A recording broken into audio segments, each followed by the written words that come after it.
Bismillahirrahmanirrahim.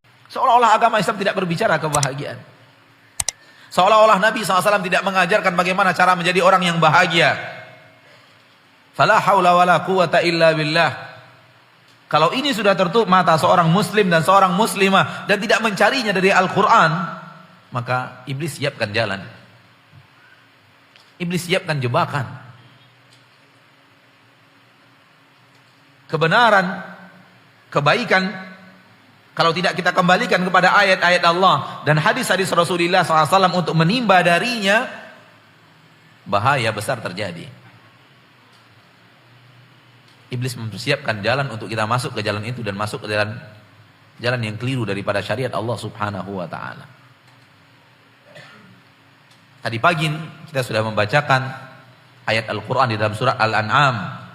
Wa anna hadza sirati mustaqima fattabi'uh wa la tattabi'us subul. Inilah jalanku yang lurus. Ikuti jalanku yang lurus ini dan jangan ikuti jalan-jalan yang lain. Nabi SAW membuat sebuah garis lurus. Di kiri dan kanannya Nabi membuat jalan-jalan yang beraneka ragam, garis-garis yang sangat banyak, dan Nabi mengatakan inilah jalanku yang lurus. Ikuti jalanku yang lurus ini.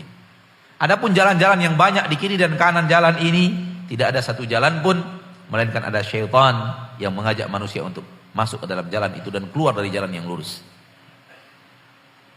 Ma'asyiral muslimin, manakala kita melihat mayoritas orang yang tidak menimba dan mencari kebahagiaan melalui ayat-ayat Allah dan hadis-hadis Rasulullah sallallahu alaihi wasallam, maka secara umum mereka terjebak ke dalam pemahaman bahwa harta adalah syarat untuk menjadi orang yang bahagia.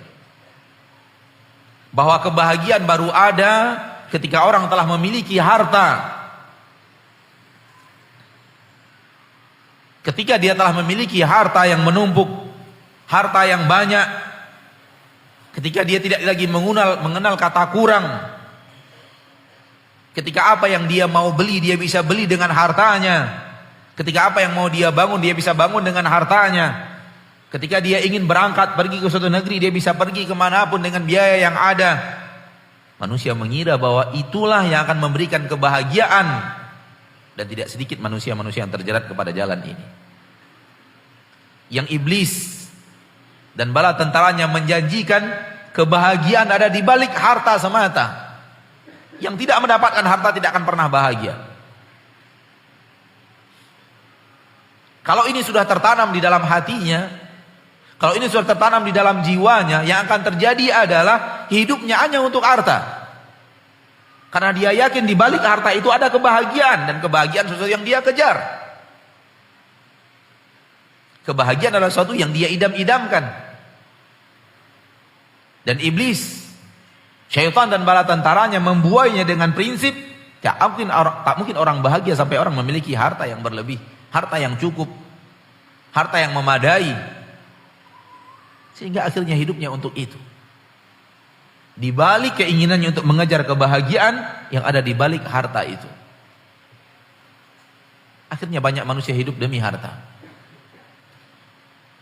Manusia hidup demi mengumpulkan kekayaan di permukaan bumi ini. Karena dia mengira bahwa kebahagiaan ada di balik harta itu. Murni di balik harta itu. Dan mereka keliru dan salah jalan. Harta semata tidak menjanjikan kebahagiaan apapun. Camkan ini baik-baik saudaraku, saudariku kaum muslimin. Murni harta, murni kekayaan dunia tidak menjamin kebahagiaan apapun. Bahkan hanya menjamin kelelahan yang berkepanjangan. Para ulama mengatakan orang yang hidupnya mengumpulkan harta tidak lepas daripada 3 kelelahan.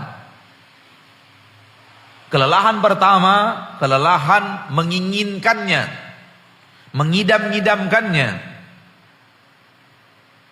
Manusia yang punya cita-cita yang sangat tinggi, punya keinginan yang sangat tinggi, punya harapan yang sangat tinggi, sebelum dia sampai kepada cita-citanya itu, sebelum dia sampai kepada harapannya itu, dia lelah mengidam-ngidamkannya. Dia lelah melihat orang-orang yang telah sampai kepadanya yang dia belum sampai kepada tempat itu. Dan ini kelelahan yang pertama. Kelelahan yang kedua, kelelahan mencarinya. Kelelahan dalam menggapai harta.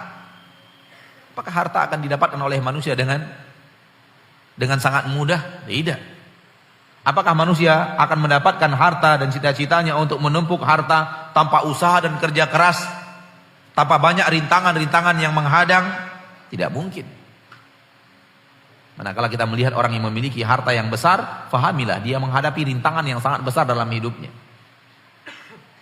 Fahami bahwa dia memiliki kesusahan yang sangat besar dalam mendapatkan apa yang dia dapatkan sekarang.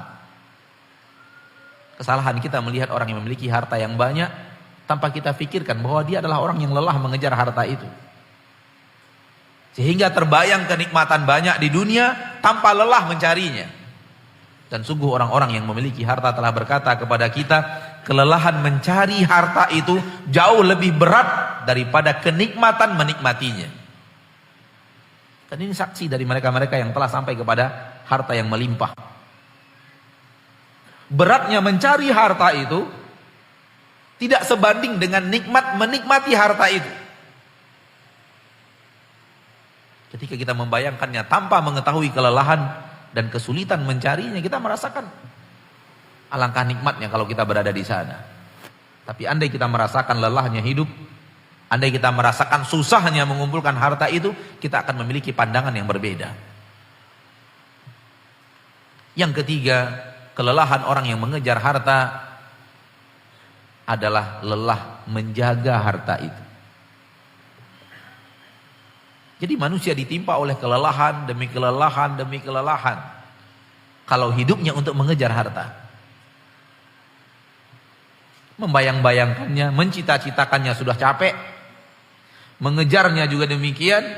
Setelah dapat, memelihara dan menjaganya pun berat.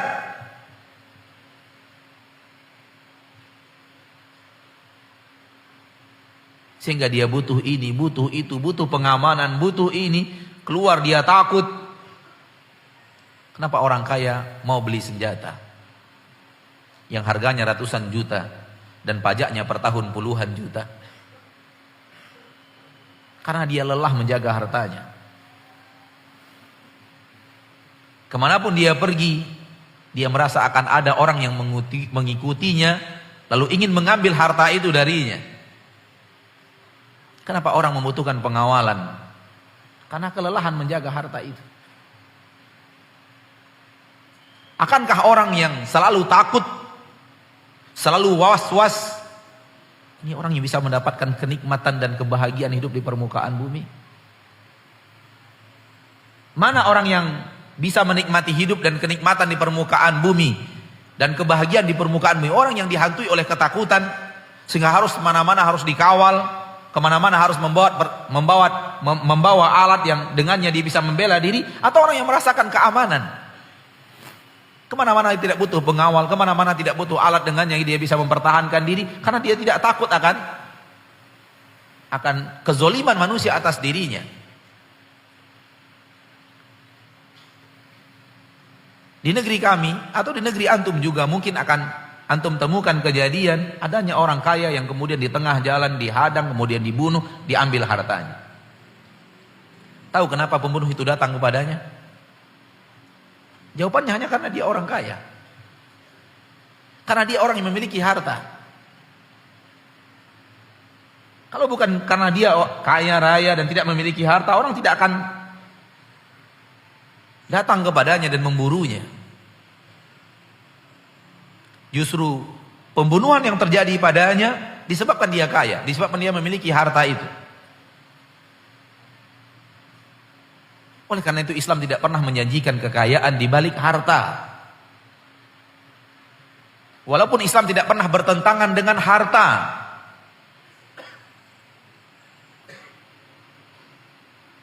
Islam tidak bertentangan dengan harta. Allah mengizinkan manusia untuk memiliki harta. Dan bahkan harta itu diturunkan ke permukaan bumi justru untuk manusia. Huwallazi khalaqa lakum ma fil ardi jami'an. Di dalam Al-Quran di awal surah Al-Baqarah. Dialah Allah yang menciptakan untuk kalian semua yang ada di bumi. Semuanya untuk kalian wahai manusia. Allah tidak